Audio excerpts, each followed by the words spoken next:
Hello, good afternoon. You're very welcome to the final session of our panel sessions this afternoon for the virtual IADT Careers Fair.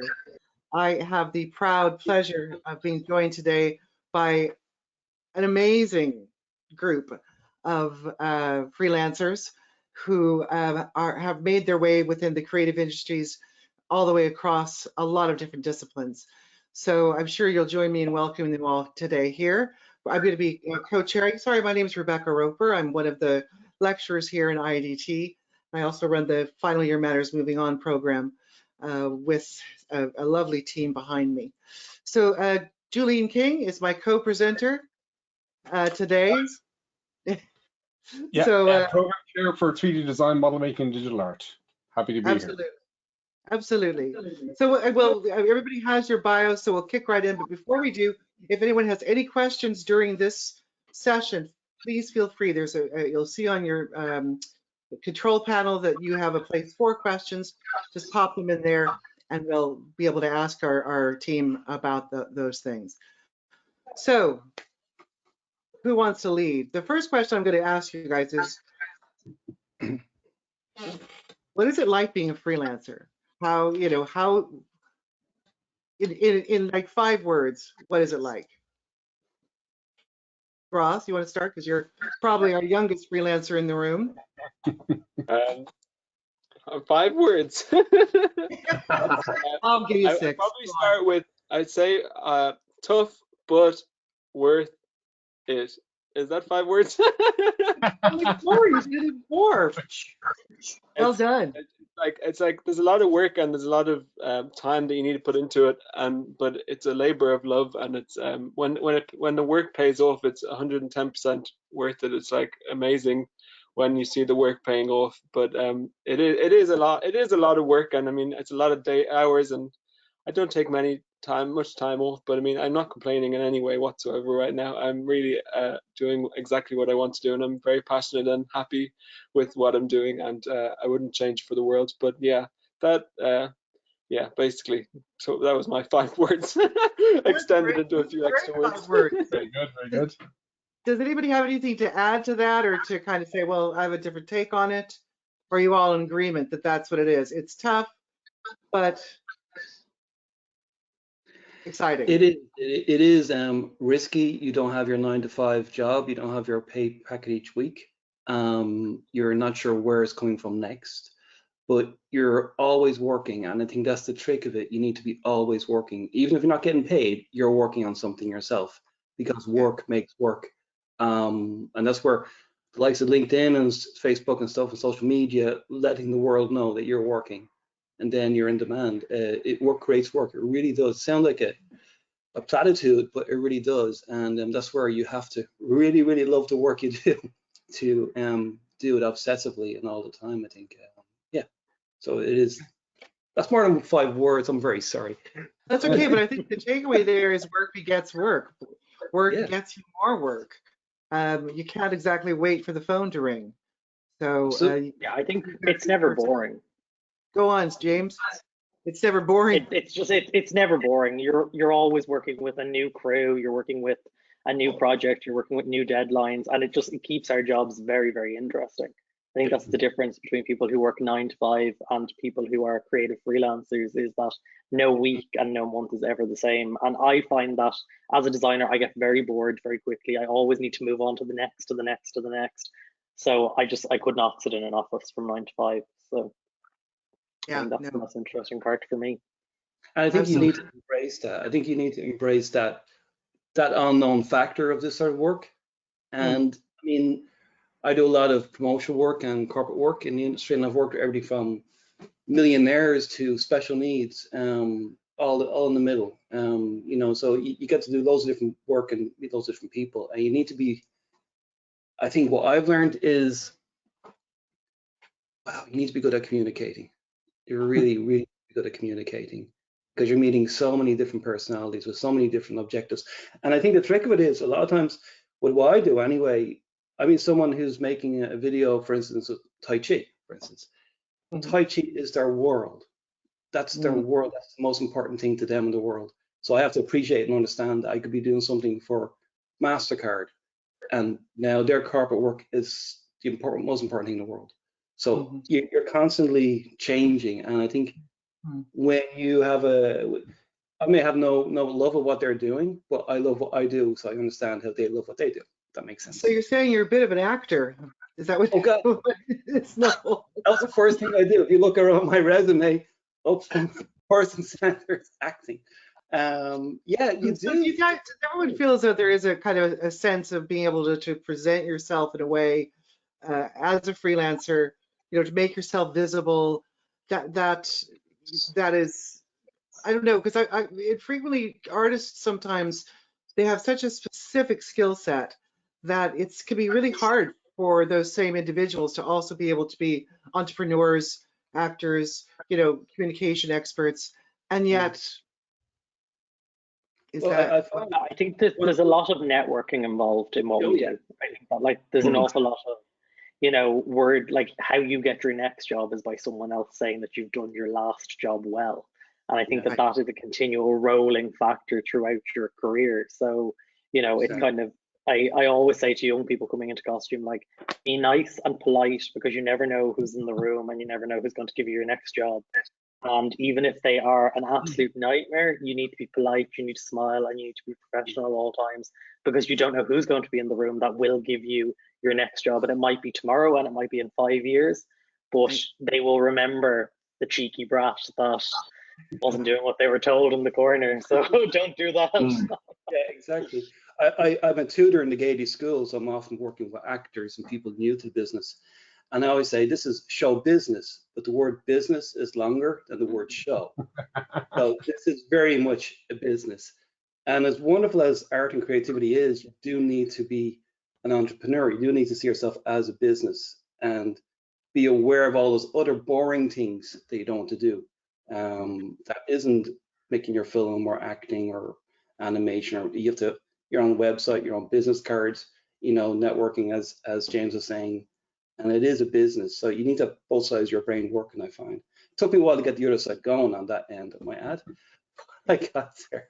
I don't know if you guys found the same thing or not, but I think, Noel, it's interesting, some of the things that students have a misconception about the creative endeavor, the creative life, that it can be very, you're alone doing your own thing. There's a lot of teamwork, as you say, a lot of networking, or you said it, James, I think.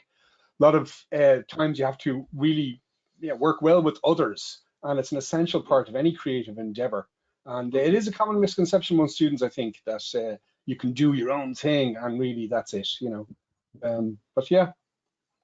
No, I think you have to really know what other people in other departments do. Like, I think I specifically work mostly in theatre and film. And you need to understand what the art department does. You need to understand what the production department does. You need to understand what the lighting department does. You need to understand the stress that the actors are going through, because that is the only thing that's going to help you deliver your part of the show. And I think that's the thing, is really everyone's delivering a piece of the pie, but opening night or the opening of a film or whatever is the actual pie. So you have to think of yourself as a slice of that and work well with the rest of it, if that makes sense. It's funny, I often think that costume and makeup are one of the most important parts. I'm not just saying that because you're there. Everyone says that. You guys, costume and makeup put the actors at ease before they're going from being like Pat Nolan to Jack the Ripper or something. Not that I'm casting you as Jack the Ripper, Pat. I'll give it a crack. I'll give it a go. You know what can I say? It is that kind of last little step, I think. The actor goes from whoever they are in the real world to that person. And it's very important. Also, there's real practicalities if there's any stunts involved, lighting. Some costumes don't work too well with lighting, strobing and so forth. But I'll give you. I had this conversation. I had this conversation earlier with. You go, James. I'll shut up. I had this conversation earlier with. This morning I was on a shoot for the Gate, so we're doing a show that's opening quite soon. So we were doing the promotion shots for today. And I had an assistant on that shoot who was asking me what it's like to work in different projects.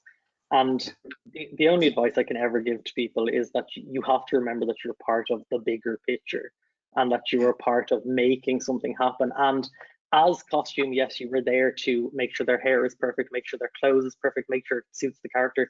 But you're also, as I was saying, you're the last person that an actor sees before they stop being themselves and they become someone else. So like, you are that person that kind of gives them the hug or the pat on the back or the you look great, or and then you send them off to do their work. So like, we often describe ourselves as the therapy room up in costume, because you'll often find that the costume department is either in a basement or in an attic, and anytime an actor needs to cry or laugh or have a moan about something, they will come to costume. So like, you know, you have to be a very good appeaser of people, I think, to be a costume professional.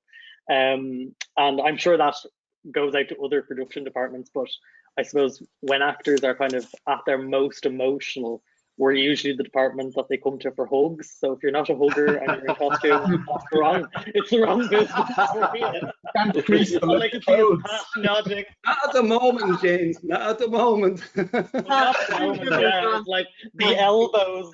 The elbows. Have you ever gone to the makeup department or costume department? Oh, I'm sorry. I was just going to ask Pat for that, just that cry or that vent. Not really, but I do find the makeup department is very good because it's like the barber, you know. You're sitting in the chair, you're looking in the mirror, the person behind it is like doing what they're doing kind of thing, and you're talking and something comes up and it's like a free therapy session or a moan session or whatever. Just you know, about something, not about people per se, but certainly just about something that's bugging you or something, whatever. And so that is a kind of a the makeup people do it for me, I think. Yeah, and I like the wardrobe people as well. Get that in there, Pat. Go ahead, Ross. You were talking about a pie earlier, and you were talking about you having two roles there, being makeup and costume, and then also a therapist. But that's like brings up the point of the pie again, where you have to be more than just one different slice of pie. Like you have to be a cherry pie, you have to be an apple pie, and you have to be a whatever else pie to be successful. Because if you need to sort of be adaptable and fit into whatever pie needs to be fitted into, basically. So like, so how do you develop those skills? I mean, where did you learn? Yeah, where did you learn how to do these things? Like where, you know, because I think that I honestly learned job to job I mean, if somebody, recently I did an animation job, and I mean, I'm not an animator, I didn't study animation in college, but someone emailed me and asked me if I can make an intro for a YouTube series, and I wasn't going to email back and say, no, I can't do that. I then just learned, I actually started learning a new program, and I learned a lot by doing that job. And also the cool thing was I got paid to learn a new program, so that wasn't too bad of a thing. But yeah, I've kind of, my main thing I've learned is to basically just say yes to any job that comes at me, right. even if I don't. I mean, if the job, I mean, under obviously if it's not like a job that's if they're treating you well and it's rightly paid and all that stuff, but like if it's under all the right criteria of that side of the thing, you can learn a lot from saying yes to challenging yourself and sort of fitting into different pies. And yeah, I don't know, and then by then you're also unlocking other areas of the world and opening other places that you have never sort of been to. Sorry. Can I ask the group, what's the weirdest job you ever took? What was the strangest job you ever took? That goes for you too, Julian. Yeah. And you can't. Yeah. I'm going to be last on that one. I got a really good one. All right, go on. I'm not going to name names, but an actor, not Pat, but another actor. There's at least two actors out there. But he asked me to, and I guess, and you know, I fair play to him. It was a kind of really odd show, really. He wanted me to edit it together. And he had me edit together the Oscars, whereas he actually wins the Oscar instead of Mel Gibson or something like that. So he had me edit it together.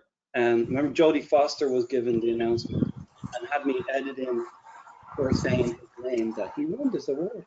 So that's probably one of the more strangest. That is bizarre. What about yourself, James? Do you have one? Oh, I think every job is, God knows, with costumes. Like, you know, you are making people, like I've had people costumed as werewolves, as spacemen, as Marie Antoinette, as Queen Elizabeth, as like the Pope. So like, I think that is the most interesting thing about costume is you do not know what is going to be until the script lands on your desk. You don't know what's going to be part of it, and then you don't even know when the script lands because it could totally change from day to day. And I suppose for costume, you have to be so reactive. And I think this is what Ross was trying to get at, is that like you have to react so quickly. It's like, I call it putting out fires. So like you're constantly going around putting out little fires as things creep up. And with the best organization in the world, things creep up. Like, you know, and I think you have to be flexible enough to say, I know this is what you asked for yesterday, but this is what the show actually needs today, and react to it very quickly and very calmly and in a very nice way. You know? So, like, I think, especially in theatre and film, there is no way that you can lose your head during a production, because if you do that, every other department suffers around you, and it is that. But going back to that pie, everyone needs to work in unison to actually make it happen, which is always good crack. Like, yeah, you know. And yeah, I know when I was starting out, I did a lot of extra work, you know. I was working at the time, by the way, as a postman Pat, and I did extra work in the spare time, Strumpet City, Year of the French, all these classic shows. But I always just watched, you know what I mean? I had nothing to offer per se, just stand in the background, but watch the crew at work. And now when I'm teaching younger students in acting and stuff, I say, you know, the crew is very important. Who's who in the crew? Watch the crew, learn from the crew, and do extra work. There's some schools that say, well, don't do extra work. You know, you need to have a speaking part. But I learned a lot from that, but just sitting and watching and getting paid for it. And then you see the respect that people have, old pros would have for costume or for things. So you don't have these prima donna stuff going on that people have. They learn how a set works, who the people are, and I think it's long lessons to be learned from that, I think, you know. so that's kind of an apprenticeship sort of model. Yeah. That's interesting. So would others have that same experience in terms of your some of the biggest lessons you've learned have come from actually being on the job and watching others in the job, or maybe a step or two? Yeah. Okay. Yeah, how to do it or how not to do it. Yeah. You can never be prepared for anything. There's no formula for a lot of this stuff. You're doing stuff that hasn't been done before. You're doing it a different way. I mean, I once spent 3 days on kind of rain of fire waxing a tank, you know, so it's, you never know what you're going to end up doing, you know. The glamour. Yeah. Was that so it would go on fire, Julian? But yeah, it was to cover it with foam to make it look like it was melted by dragging fire, you know. So yeah, because the foam had to be chipped off. The tank had to go back up to Northern Ireland, you know, in a week. So, yeah, it was one of those deals. Good fun though. But there's never a formula. Do you know what I mean? You're always one. You know, it's every problem is new and it's fresh. It's funny though. I think that's the Go on. That's the best thing in terms of education for something like costume. Like, you are making different costumes from different eras at every single step of the way. So like, as I say to people, you're always learning. Like, you have never always made what you're going to be asked to make. And like, I'm a couture sewer. I'm a person who is highly skilled in corsetry, and then someone will ask you to make a spaceman suit out of metal. So like, you know, it is about constantly evolving, constantly researching. Like, I have over 3,000 books on costume, and you're constantly just reading how to do it better, how you should go about it, and then you get it into a theater and you realize it has to come off in 2 or 3 minutes and go back on stage 60 seconds later. So you have to take the thing apart and re-put it together for what the show requires. So like, I think you are constantly evolving and you're constantly learning. So if you don't like studying at this stage, it's not the job for you. No, I think the day you stop learning is the day you die, you know. Yes. I think it's It's also a never-ending story. Yeah, have to every day it's learning. I think from a student's, I know when I was coming out of college, I think what James is saying there is so true. You kind of need to let go of preconceptions of what your job is going to be. You know, you're going to be this amazing editor, filmmaker, director, or whatever it is, and be willing to go, oh, I never thought I'd make a film about this, or a costume about a spaceman, you know, because that's not what you visioned yourself doing. So you need to be very adaptable, I think. And then, and in the same way, very enthusiastic about these things that you go, oh, what? No, I trained to do this. Do you know what I mean? So I think you'd be very adaptable and open to it as well. Very That much leads so. me to what kind of advice would you give to your younger self, and also to our audience who are made mostly of students and recent grads, and some that are going to graduate soon. And again, will I start with Mr. Carvill, if that's okay? Is that possible? It's your I younger. am my younger self. Yeah, No. Your own ear, and what would you say? What I would say is, what I've learned, things have only started. I mean, I've only really started on my journey, but I've recently really sort of found my feet, and things have been really happening. So to myself, like when I finished college, I think what I've learned recently is to just believe in yourself and to have confidence in what you're doing, and have confidence that there's a place for what you're doing in the world, because it's so like lots of things that I've been doing recently and jobs that I've gotten, and I honestly don't feel real, to be honest with you. Like I get the email and I get the brief and I'm just like, are you a real company? Do you really want to pay me to do this? But like that's just because I've put that work into showing what I'm about and where there is a place for my work in the world.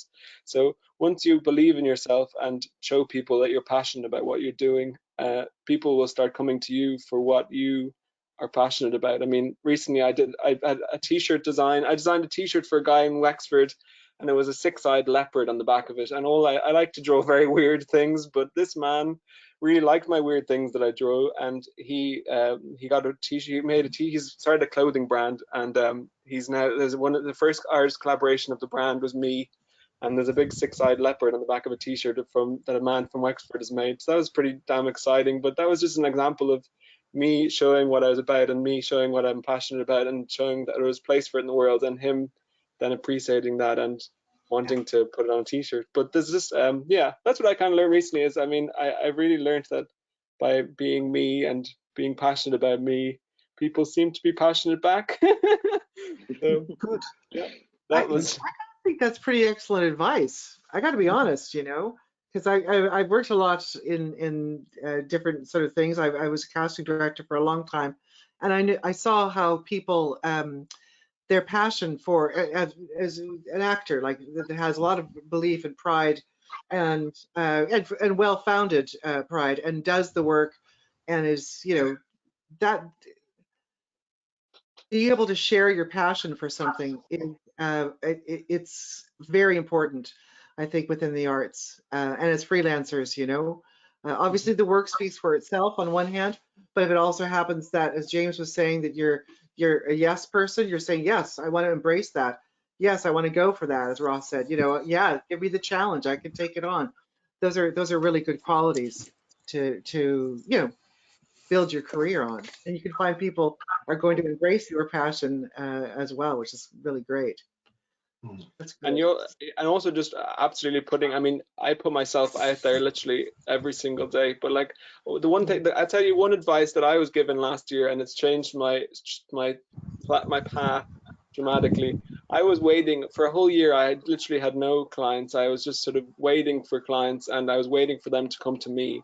And somebody told me, you can't wait for the client. You need to target who you want to pay you. So for the last year, I have been just literally just networking, linking. Even though I've been in lockdown, I've been using LinkedIn and social media to full advantage. But I've been going to companies that I would just literally pick a company that is your dream company to work for and find them, and then you can find all their staff. You can connect with them. You can connect with the guy in Hong Kong if you really want to right now on LinkedIn.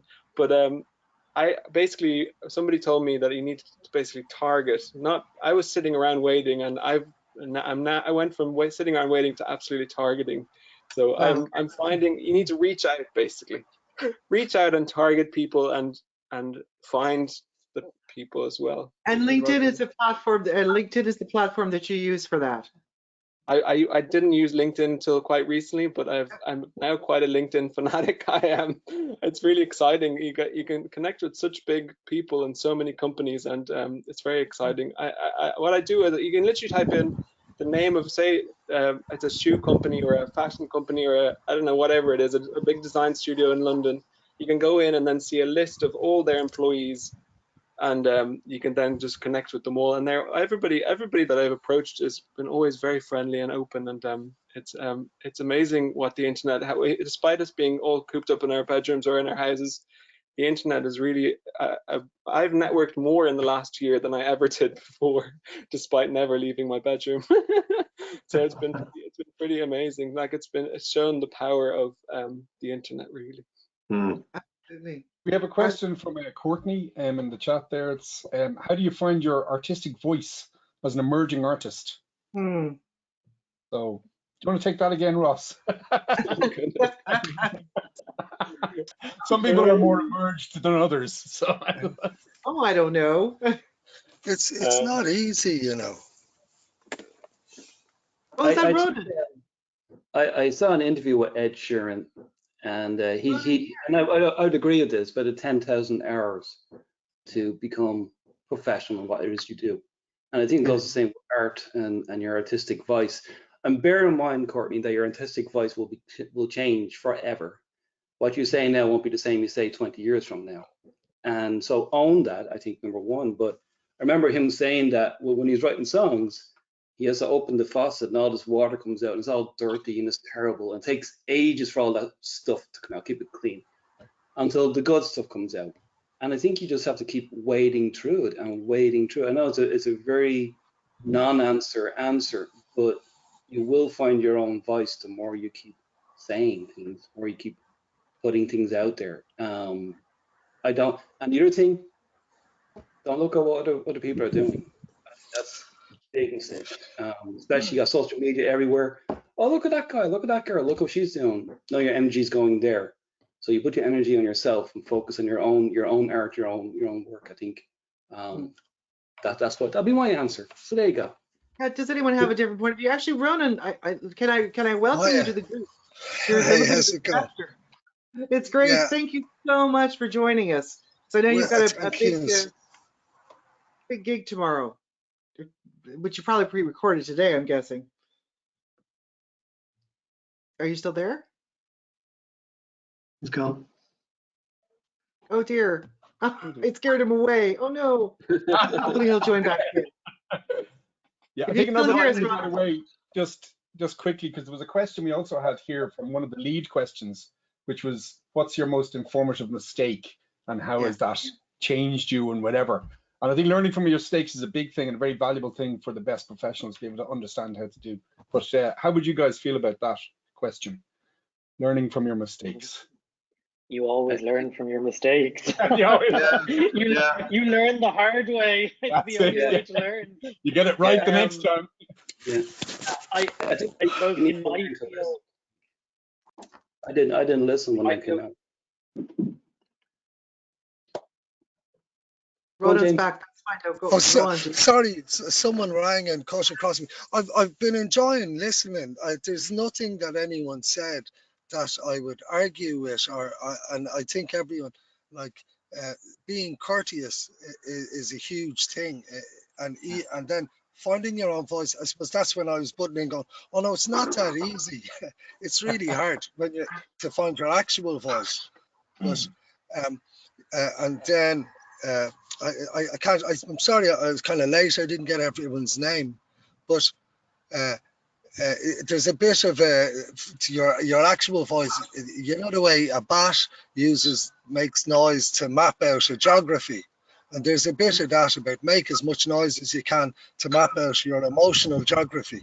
Your emotional geography will change as you develop, but you have to make a lot of noise to know how you want to resonate. Eventually, you'll inevitably go to the chords that you resonate in, or your voice, when it gets tired, will land inside itself. So you have, I suppose, for me, it's music or that kind of thing that I make. You have to make a lot of noise to hear it back, to find, kind of like the other lad said, is you turn the tap on and all the stuff comes out, and eventually you pan it and you find what you want in it.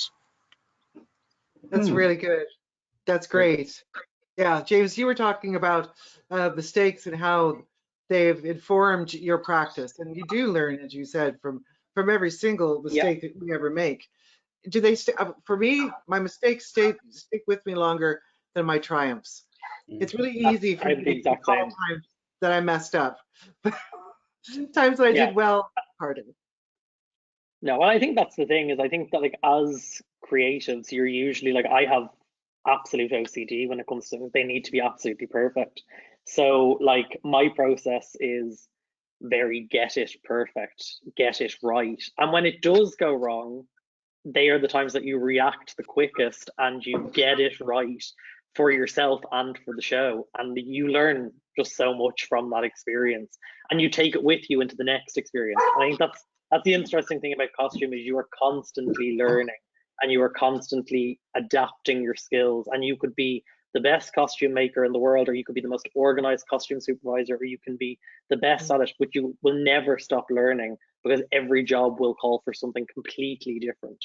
I think that's the thing, like in the work that I do, it's just so vastly different from one script to the next, from one director to the next. And you could do the same show with 5 different directors and it's not the same show, you know. So I think that's, for me, it's always been be really open-minded, learn from your mistakes, give yourself a pat on the back when you've done a good job because nobody else is going to. Like, you know, learn as you go along that, like, you know, your job is to satisfy the criteria of the show. And I think going back to Courtney's one about your artistic voice, in my field, your artistic voice is really important, but your commercial voice, if you want to work in this arena, is a different voice. So like my artistic, the way I design clothes and the way I design characters is very stylized. I like to stylize characters. I like to have everything very heightened. But that's only if I have a director that I can work with that wants everything to be heightened. And I have worked on some things where like the director has said, no, I want it to be this way. And you have to, as a commercial professional, take that back and say, okay, this is me interpreting their wish and what is best for the show through myself. So not always is your artistic voice actually going to be recognized, and you need to be able to park that and say, this is what's best for the show. And I think that very, very good designers can park that and still have a little bit of their signature in what they do without jeopardizing the show for their own artistic voice. So I think we can get very bogged down as designers of trying to make it about us when actually it's more about the bigger picture. That's the way I've always come at work. Yeah, the Would you voice agree has with to be in that? harmony. Oh, sorry. Yeah, harmony. Yeah. Yourself, Pat, you're as an actor, you know, it's you're the person that's standing up there. You're the one that's in front of the camera. And for what James was saying, how much of the director's vision, you know, are you, and the text and everything else, you know, where is your artistic voice within that? Well, it's like in film, like, you know, that it's a director's medium, you know, and stage is getting more of the same way as well, that the director's vision is the thing, and then pretty much always has been, and there's give and take and all that kind of stuff. But definitely, if you're doing it for a paycheck, you're kind of there to support the director and create his vision or her vision of how they see this piece. Then you do the free stuff and the fringe stuff and the stuff for your own kind of, you know, satisfaction and for your own kind of artistic merit or whatever, that and that's what keeps you going, because, you know, if you're to do, you know, fringe shows or whatever all the time, if that was your kind of say, well, I'm only going to do fringe shows or share shows or whatever, you know, you couldn't make a living at it, kind of thing, like, you know. So it's one for me and one for the other guy kind of thing, you know what I mean, as far as just general kind of you know, sort of the Orson Welles model. The Orson Welles. Lots of wine commercials and stuff like that. That's great. Can we talk a little bit about the dirty COVID word, how your lives have been during this as freelancers, and actually, if anything, what have you learned that you're going to bring back into your practice when things start to loosen up a little bit? Where are your positives for this, and how has it affected your work? I suppose personally, I haven't had to be on the road. I've been on the road for 30 years. I've been I remember when COVID happened at first, I was kind of ecstatic. I was thinking, I have a weekend where I don't have to be somewhere for a few nights. I was jumping around the garden thinking, oh, this is cool. It was a great novelty for me to not have to go somewhere. It's up, but what it's given me is a chance to breathe. I haven't had to pump myself up to make myself presentable to any audience, which is something I had to do about 5 times a week at some stage last year. I was doing too much. So, and it's given me a chance to breathe. I suppose to sit, sometimes for me, it's music that I make. So sometimes if I'm doing too much, it's like you're running on empty. You're not giving the pieces you're working on a chance to breathe. You're immediately performing them because you're trying to be some kind of a circus entertainer. So it's been, in a way, it's been good for my music, maybe so far. I love that you say you've given it time to breathe, because I do think that's one of the things we've all had, is more time in a way. Different kind of quality of time. Time's very strange right now, I think, within this particular climate. Oh, sorry. Sarah, go on there, love. No, I was just saying that I think people have had more time to appreciate the arts than they've ever had before. I think there's been a huge emphasis on people's appreciation of what the arts are doing for them in their lives right now. We're providing a gateway and sort of a window into a world. When everybody's stuck in their homes, the arts have provided this sort of window into other places that they are not able to reach right now. And I think because we've all been, I think that people have really appreciated. I've received a huge amount of support, and it's been amazing. I think there's really sort of it's been an exciting time. I know it's been a hard time as well, but I think that there's been a new appreciation founded in this time for the arts, and I hope anyway that appreciation will continue into the future. And I hope once we get out of this time, we'll be entering sort of quite an exciting time where people are really grateful for the arts. That's what I'm hoping anyway. But that's what I've experienced in the last year, as a really strong appreciation. God love him. No, I agree I totally agree. I don't know. Does anyone else have a differing point on that, or what they've done in COVID that, maybe they're not as optimistic about, or? Well, I always feel like my job is like running a marathon. So like I like to sprint. I like to be very busy. I like to be working on a lot of projects. I like to be full go, and having the time to not be full go has not suited me at all this year. Like, it's just been a very strange, like I am not the type of person that can find things to do around the house or the garden. My life is pretty much in the fast lane, doing as many projects as I can, working all the time, working with the new people. And I've really struggled with that, with not being able to be in the fast lane. And I'm very much looking forward to getting back into it. And when is that going to happen for you? Well, I would say from, it's all kicking off from now, and hopefully we'll be lucky enough to just continue. But I do think that, like, if you work in this kind of job, you are pretty much foot to the floor a lot of the time, and there's very little downtime. And I think that to really enjoy what you do, you need to really enjoy that.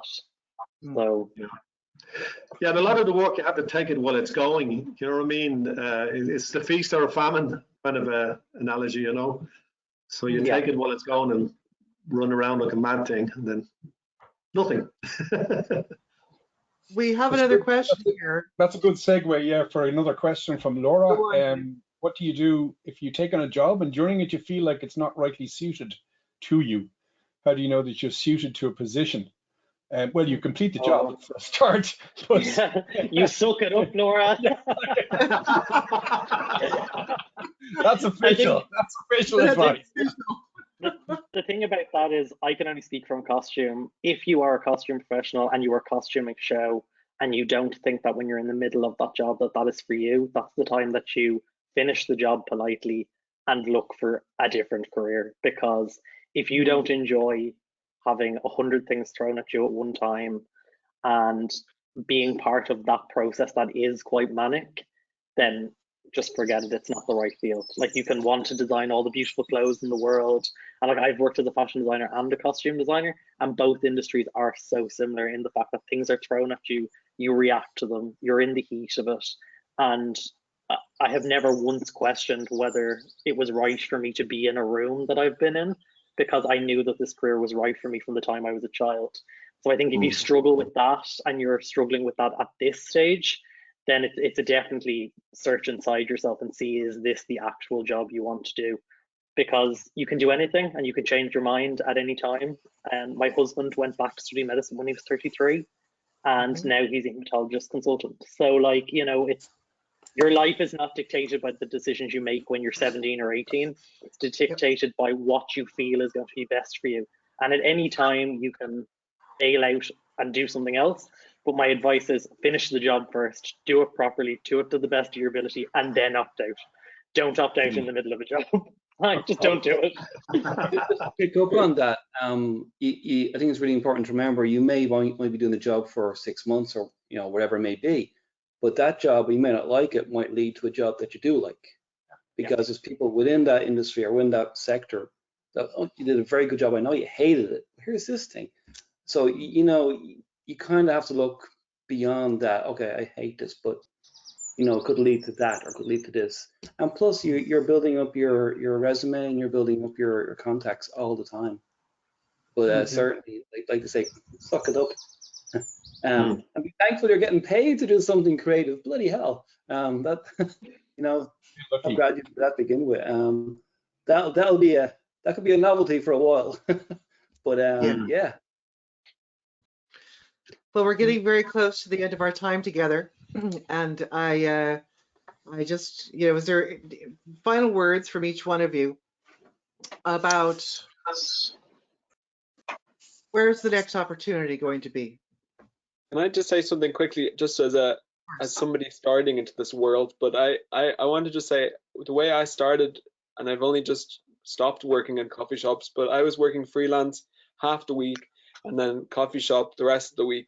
And that was a really good way of starting into this world, because I found meant that in the beginning I was able to take risks and do jobs that maybe weren't very well paid, but I was able to rely on my coffee shop paycheck at the end of the week. But the other thing was that it was very inspiring as well. I actually kind of miss working in a coffee shop, because it really fueled my artistic voice and my freelance work, and I met so many different people through that. And again, it was also networking as well. I mean, you could be serving a guy who's a bike delivery driver, and then you could be serving the CEO of a huge company the next minute. Like, there's literally they're all just people coming in for a cup of coffee. So I worked in a coffee shop for a number of years, and I always had my business cards in my pocket. So I would kind of snoop on conversations, and I'd be like listening. I'd be like, oh, is that person a big boss of a company? And then if they were, I'd be clearing their table and just slip them a business card. So there was a lot of ways that working in a coffee shop assisted me to get to where I am. And I would just say that even though you have a college degree, don't feel ashamed to get it. I mean, if that is the right situation for you, it was the right situation for me, and it helped me greatly in a lot of ways. And I know there might have been a stigma or some sort of a shame, I don't know what, about me going into a coffee shop after I had finished a 4-year degree, but excuse my language, but F that, because it helped me in massive ways. And I just wanted, I really just think that was a great sort of foothold in starting my freelance career in many ways. That was just what I wanted to say.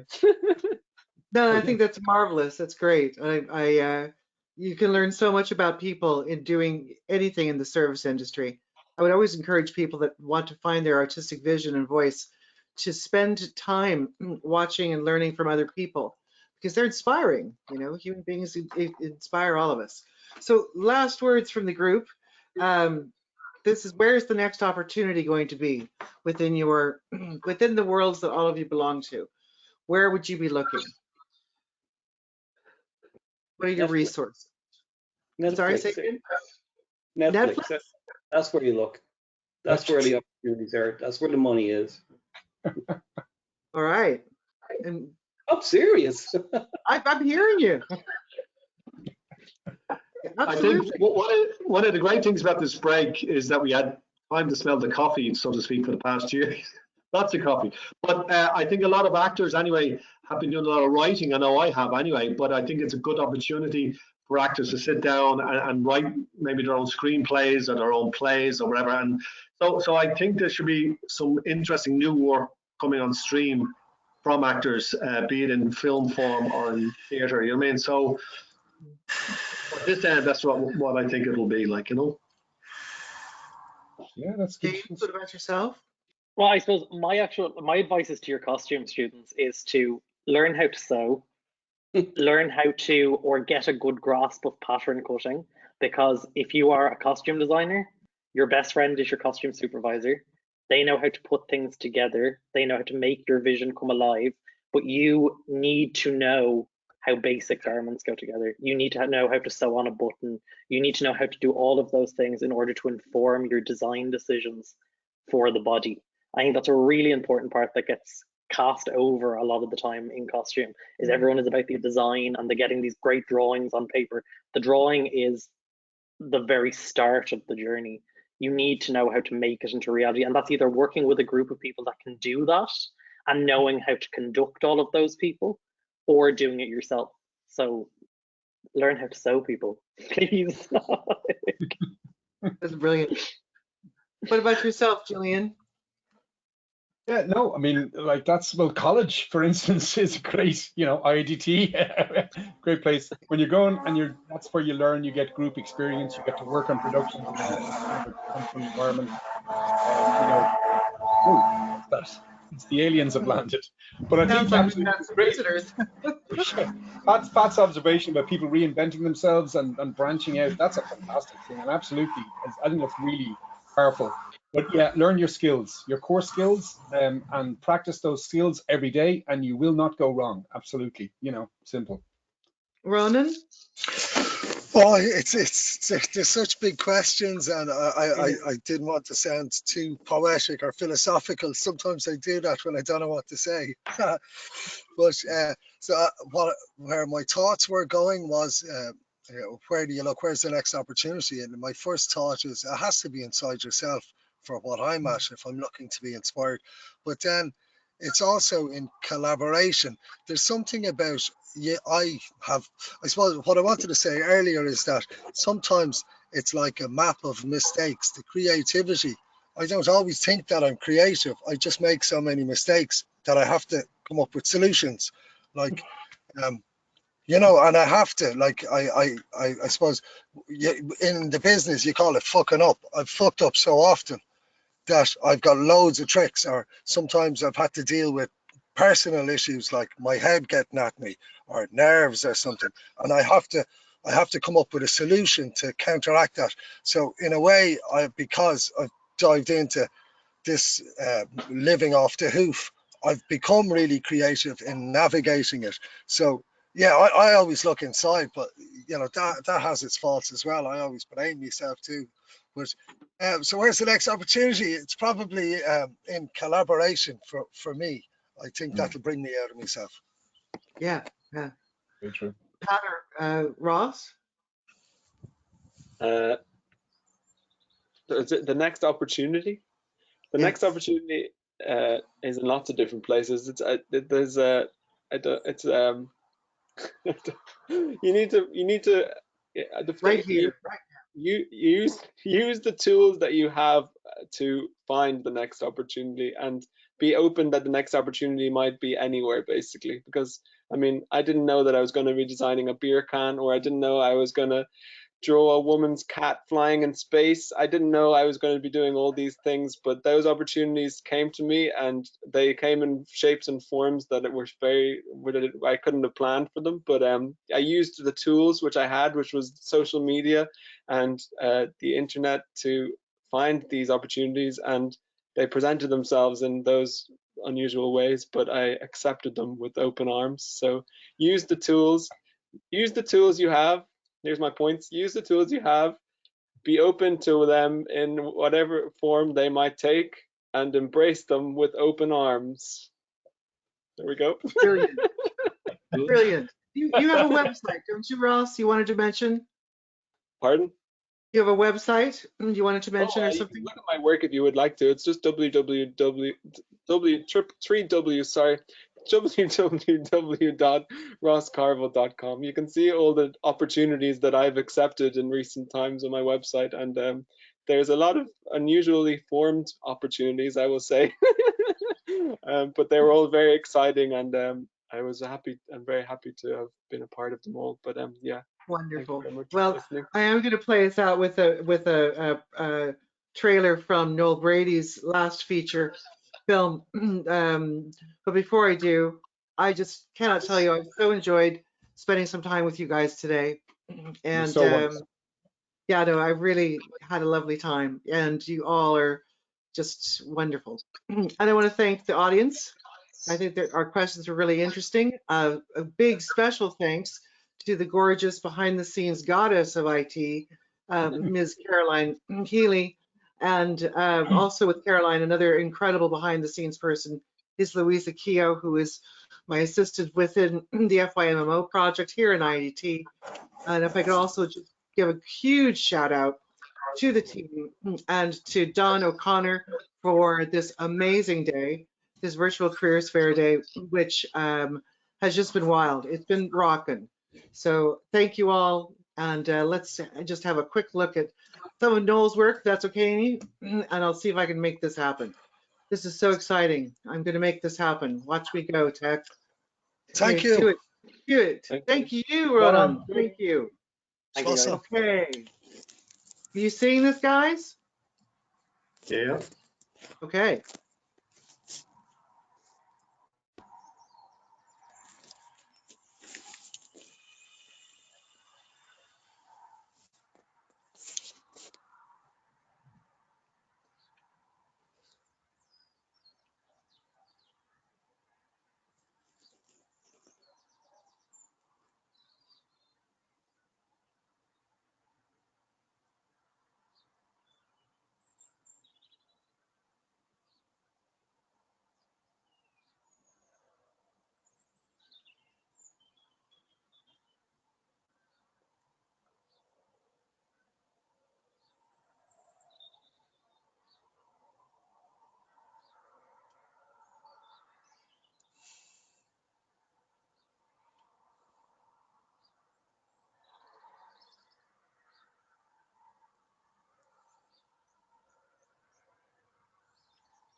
Great. That was beautiful. Really beautiful. Wow. Congratulations. Cool. Great stuff all together. All right. Thank you again so much. Have a wonderful day. Enjoy your St. Patrick's Day. The luck of the Irish is always with y'all. Take care. Thank you. So awesome. Bye all. Thanks all. Come on.